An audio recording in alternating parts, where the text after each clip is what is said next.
Hello everyone, welcome to my channel promotion with Ashok. तो friends, आज हम बैंक प्रमोशन एग्ज़ाम में आरबीआई का एक सर्कुलर देखेंगे जो कि 7 जुलाई 2022 को आया है और उस डेट का ये तीसरा सर्कुलर है।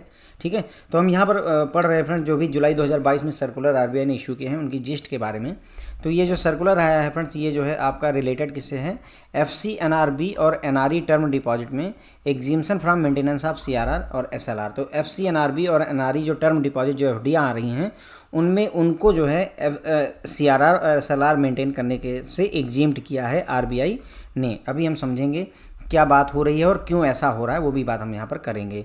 तो एट प्रेजेंट जो है banks are required to include all foreign currency non resident bank account and non resident external rupee account deposit liability for computation of NDTL, है ना, net demand and time liability for maintenance of CRR and SLR. जो CRR और SLR होता है वो NDTL का certain percent होता है, कुछ परसेंट रहता है ना, कि सीआरआर जो है 4% एनडीटीएल का होगा, एसएलआर 18% रहेगा।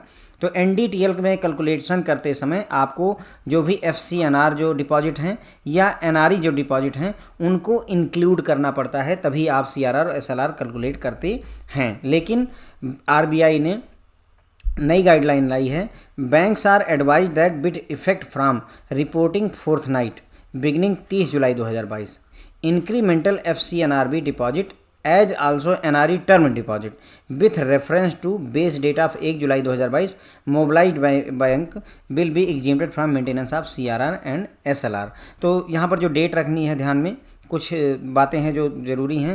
पहली डेट याद रखिए कि 30 जुलाई 2022 की जो फोरनाइट आ रही है आपकी रिपोर्टिंग फोरनाइट आ रही है, वो उस डेट से ले करके अगर कोई भी इंक्रीमेंटल एफसीएनआर आपके पास में डिपॉजिट आता है, यानी एफसीएनआर की एफडी आती है या एनआरई एफडी आती है, तो उस केस में उसमें सीआरआर और एसएलआर मेंटेन करने की ज़रूरत नहीं है।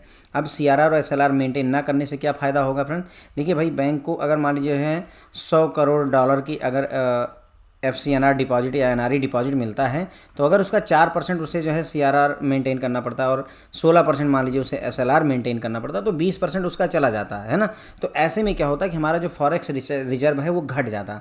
फॉरेक्स रिजर्व घट जाता तो उसका इफेक्ट क्या होगा फ्रेंड्स, कि अभी डॉलर क्या है, मजबूत है और रुपया कमज़ोर पड़ा हुआ है। $1 जो है 80 रुपये के बराबर हुआ जा रहा है या और ज़्यादा ही बढ़ गया होगा। ठीक है, तो ऐसे में ज़रूरी है कि हमारे पास फॉरेन एक्सचेंज का रिजर्व ज़्यादा से ज़्यादा हो। उसी वजह से सीआरआर और एसएलआर से एग्जीम्ड किया गया, ताकि बैंकों को भी थोड़ा सा उत्साह मिले, उनको भी थोड़ा सा मोटिवेशन मिले कि हाँ ठीक है, सीआरआर एसएलआर मेंटेन नहीं करना, ज़्यादा से ज़्यादा एफसीएनआर और एनआरई टर्म डिपॉजिट को मोबिलाइज करते हैं, मंगवाते हैं, मोबिलाइज करवाते हैं, यानी अपने पास लाते हैं। और यहाँ पर एक और टर्म है फ्रेंड्स जिसको मैंने हाईलाइट किया, इंक्रीमेंटल की बात की गई है। इंक्रीमेंटल एफसीएनआर और एनआरई टर्म डिपॉजिट की बात की गई है। तो इसका मतलब क्या है, मान लीजिए पहले बैंक के पास में $100 की एफसीएनआर डिपॉजिट है, ठीक है, पहले से, और उसके बाद में जो 30 जुलाई 2022 की जो रिपोर्टिंग फोरनाइट है उसके बाद से ले करके, और जो है जब तक इसी डेडलाइन नहीं आती, नवंबर में डेडलाइन है मेरे ख्याल से, है ना, तब तक एक मिनट रुकिए, डेडलाइन देख ही लेते हैं। देखिए 4 नवंबर 2022 तक का है। तो 4 नवंबर 2022 तक अगर मान लीजिए बैंक ने $50 जो है एफडी करवाई, एफसीएनआर डिपॉजिट करवा दिया, तो ये जो $50 बैंक ने एक्स्ट्रा जमा करवाए हैं यही आपका इंक्रीमेंटल डिपॉजिट होगा, और इसी पर जो है सीआरआर और एसएलआर मेंटेन नहीं करना है फ्रेंड्स बैंक को। तो क्या पूरे 150 पर नहीं करना है? नहीं, केवल 50 पर सीआरआर और एसएलआर से छूट मिली है। 100 पर जैसे आप पहले सीआरआर और एसएलआर मेंटेन करते रहे हैं वैसे ही करते चले आइए। क्लियर हो गया? इसीलिए इंक्रीमेंटल शब्द को यहाँ पर यूज किया गया है। आरबीआई ने बाकायदा सर्कुलर में एग्जाम्पल देकर समझाया भी है, जो मैं आपको यहाँ पर समझा रहा हूँ। ठीक है, तो सीआरआर और एसएलआर मेंटेन करने की जरूरत नहीं होती है। However any transfer from non resident ordinary account to NRE account will not qualify for such exemption. तो अगर कोई ये चाहे कि हम एनआरओ अकाउंट से पैसा उठा करके एनआरई अकाउंट में घुमा दें, तो वो चीज़ जो है इसमें एलिजिबल नहीं होगी, अलाउ नहीं होगी, उसे क्वालिफाई नहीं माना जाएगा। ठीक है, the above exemption are valid for deposit raised till 4 November 2022। तो 4 नवंबर 2022 तक बैंक जितना भी डिपॉजिट रेज कर लेंगे उनको ये एग्जीम्शन मिलेगा।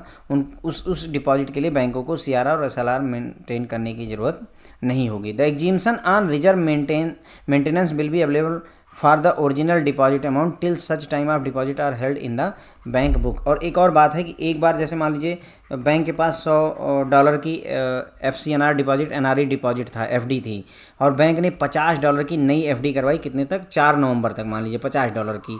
तो ये $50 पर सीआरआर और एसएलआर जब तब तक नहीं मेंटेन करना है जब तक कि ये एफडी जो है मेच्योर नहीं होती। जब तक बैंक के पास ये एफडी पड़ी रहेगी तब तक सीआरआर और एसएलआर मेंटेन करने की जरूरत नहीं है। यही बोल रहे हैं कि exemption on reserve maintenance will be available for original deposit amount till such time of deposit are held in the bank, है ना। जब तक ये एफडी बैंक में रहेगी, मान लीजिए 5 साल तक अगर एफडी रहती तो 5 साल तक सीआरआर और एसएलआर बैंक को मेंटेन करने की ज़रूरत नहीं है। ओके, ओरिजिनल डिपॉजिट पर होगा, ध्यान रखिएगा फ्रेंड्स। ओरिजिनल डिपॉजिट मतलब मान लीजिए आपने $50 की नई एफडी करवाई तो $50 पर मिलेगा।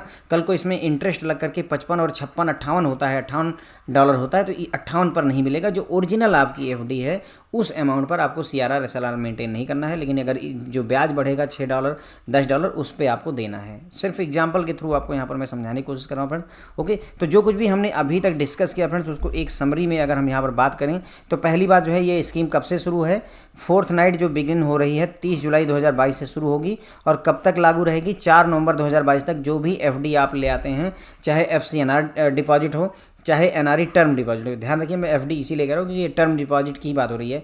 एफसीएनआर में तो सिर्फ एफडी ही होती है, एनआरई में लेकिन एफडी और आरडी और सब कुछ होता है, तो इसलिए एनआरई में टर्म डिपॉजिट यानी सिर्फ एफडी की बात हो रही है। तो एनआरई और एफसीएनआर भी जो होता है इनके जो डिपॉजिट हैं उनको एग्जिम्प्ट किया गया सीआरआर और एसएलआर मेंटेनेंस से। ओके, सीआरआर किस एक्ट में है फ्रेंड्स, कई बार बैंक प्रमोशन के एग्जाम में पूछा जाता है, तो सेक्शन 42 जो है reserve bank of India act 1934 और एसएलआर किस में है, section 24 of banking regulation act. दोनों एक्ट थोड़ा सा कंफ्यूज करते हैं, इसलिए पूछे भी बहुत जाते हैं। सीआरआर किस एक्ट में है, जेआईबी में फेवरेटली पूछा जाता है, इवन बैंक भी प्रमोशन एग्जाम पूछ लेते हैं। सरल सरल क्वेश्चन बनते हैं लेकिन कन्फ्यूजन वाले बनते हैं।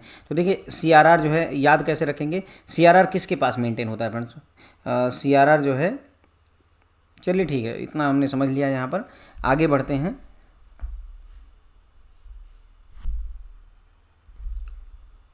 ठीक है फ्रेंड, तो हमने काफ़ी सारी डिस्कशन यहाँ पर कर लिया है। आपको, मुझे लगता है कि अब आपको समझ में आ गया। सर्कुलर आप पढ़ते तो शायद इतना क्लियर ना होता, लेकिन उसमें बहुत सारा कुछ बातें लिखी होती, पर क्लियर सी बात है कि सीआरआर और एसएलआर नहीं मेंटेन करना है, किसमें, एफसीएनआर और एनआरई जो एफडीआं होती हैं उसमें। ठीक है friend, thank you so much.